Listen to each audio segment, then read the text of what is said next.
សួស្តីបងប្អូនទាំងអស់គ្នានេះជាដំណើរកំសាន្តទៅលេងភ្នំដែលខ្ពស់កម្ពស់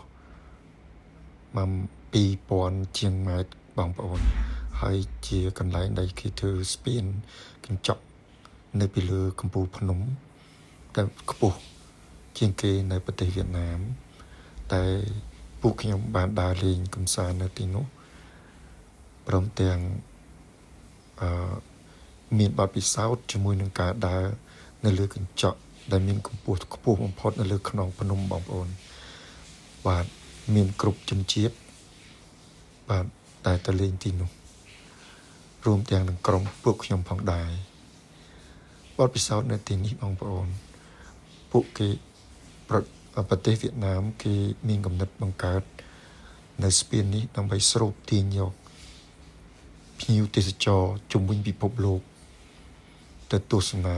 និងយកខ្យល់អាកាសហាក់បីដូចជាឋានសួគ៌លើមេឃបងប្អូនយើងមានតែពពកហើយនឹងដើមឈើព្រៃនៅលើខ្នងភ្នំតែប៉ុណ្ណោះ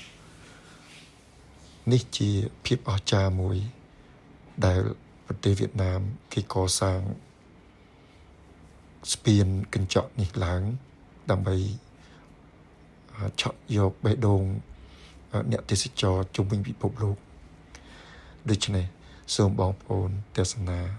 ជាមួយខ្ញុំបាទដូចតទៅសូមអរគុណ